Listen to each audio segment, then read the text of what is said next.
Something is fundamentally breaking in American democracy right now, and if you are not paying close attention, you are going to miss the most consequential shift in presidential power since the Cuban Missile Crisis. On February 28, 2026, the United States and Israel launched coordinated joint military strikes on Iran, killing Supreme Leader Ali Khamenei without a clearly articulated rationale and despite internal warnings of retaliation. That decision, unilateral, impulsive, and catastrophically consequential, set off a chain of events that has now brought the question of a president's fitness for office out of the history books and into the halls of the United States Capitol. Prediction markets on Kalshi tracking the odds that the 25th Amendment will be invoked during Trump's presidency climbed from 28.6% to 35.1% in just 1 month, the second highest level since the start of his second term, having opened at just 15% back in January 2025. That is not a partisan talking point. That is the American public in real time betting real money on whether this president can continue to govern. And when you look at the evidence piling up on the table, you start to understand why. The Strait of Hormuz, a narrow waterway in the Persian Gulf, has been effectively closed to global shipping since February 28th, when American and Israeli strikes devastated Iranian military and nuclear facilities. In the weeks that followed, Iran's retaliatory strikes hit U.S. military bases across the Gulf, strategic infrastructure throughout the region, and dramatically slowed the movement of oil through one of the planet's most critical energy corridors, sending gas prices in the United States skyrocketing. This is not an abstraction. This is hitting Americans at the pump, in their heating bills, in the cost of everything that gets transported by truck or ship. The war Trump started without a clear plan, without allied support, and without a defined exit strategy, is now burning through the American economy from the inside out. And then came Easter Sunday. On Easter morning, Trump posted on Truth Social, "Tuesday will be Power Plant Day and Bridge Day, all wrapped up in one in Iran. There will be nothing like it. Open the Fkin straight, you crazy beastards, or you'll be living in hell. Just watch. Praise be to Allah." Read that again. The sitting president of the United States, on the most sacred morning of the Christian calendar, posted an expletive-laden threat to destroy civilian infrastructure in a country of 90 million people and signed off with a mocking invocation of Islamic prayer. That is not the behavior of a commander-in-chief operating from a position of strategic clarity. That is the behavior of a man who has lost the thread and the world is watching. By Tuesday, calls for Trump's removal reached a fever pitch among congressional Democrats. More than 50 House Democrats, along with Senators Ed Markey and Ron Wyden, had called for the president's removal through either impeachment or the 25th Amendment. Now, I want to be precise here because precision matters when you are talking about constitutional mechanisms. The 25th Amendment is not a political instrument. It is not a partisan cudgel. It was written into the Constitution precisely for moments like this, moments when the person holding the nuclear codes begins to exhibit behavior that raises serious, documented bipartisan questions about their capacity to govern. Section 4 of the 25th Amendment is the most consequential constitutional mechanism available to check a sitting president, allowing the vice president and a majority of the cabinet to formally declare a president unable to perform the duties of his office. It has never been used in its involuntary form, not once. But the conversation about using it has never been this loud, this broad, or this bipartisan. Because here is what makes this moment different from every other time Democrats have floated impeachment or removal. This time, some of Trump's most loyal defenders are joining the chorus. Former Representative Marjorie Taylor Greene, once one of Trump's most fervent supporters, publicly called for the president's removal from office using the 25th Amendment. When Marjorie Taylor Greene tells you the president needs to be removed, you are no longer in the territory of partisan politics. You are in the territory of genuine institutional alarm. And that alarm is being felt not just in the United States, but in every capital on the planet that depends on the flow of oil through the Persian Gulf. Let me give you the strategic picture, because this conflict did not begin with Easter Sunday posts, and it will not end with a deadline at 8 p.m. Eastern Time. On February 28, 2026, under an operation designated Epic Fury, the United States and Israel launched coordinated airstrikes on Iran targeting military facilities, nuclear sites, and leadership, resulting in the death of Supreme Leader Ali Khamenei. Think about what that means for a moment. The United States, without a declaration of war from Congress, without a coalition of allies, without a clearly communicated post-war stabilization plan, assassinated the supreme leader of a sovereign nation and destroyed its nuclear infrastructure. That is not just a military action. That is a restructuring of the entire Middle Eastern security architecture, carried out in a single night based on the decisions of one man. In the 5 weeks since those initial strikes, more than 3,400 people have been killed across the Middle East. In Iran alone, Israeli and American strikes have killed more than 1,100 people. At least 13 American service members have been killed, with 2 more dying from non-combat causes. These are human beings. American mothers and fathers, Iranian civilians, Lebanese men and women caught in a conflict that expanded far beyond anyone's initial projections. And yet the President of the United States, rather than presenting a coherent diplomatic framework for resolution, spent Easter weekend threatening to destroy power plants and bridges and writing in profanity on his social media platform. Trump's decisions to rail against American allies offer varying and contradictory timelines for American withdrawal and order the assassination of dozens of Iranian leaders, as well as what appears to be the targeting of civilian sites, have drawn condemnation from across the political spectrum. Iran has responded to each escalation with escalation of its own, effectively choking off the world's most important energy corridor, dramatically raising prices around the globe, and triggering a shortage in oil and energy supplies that is reverberating from Wall Street to the gas stations of rural Ohio. Now, here is where I want you to think very carefully, because what is unfolding is not just a military crisis. It is a crisis of institutional coherence at the highest levels of American government.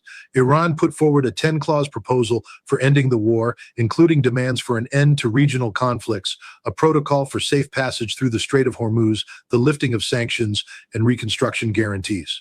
That is a substantive diplomatic framework.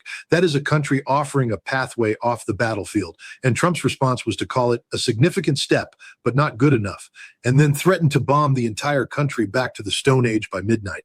Iran's foreign ministry responded directly, saying that negotiation was in no way compatible with ultimatum, crime, or the threat to commit war crimes. And that phrase, war crimes, is now at the center of everything.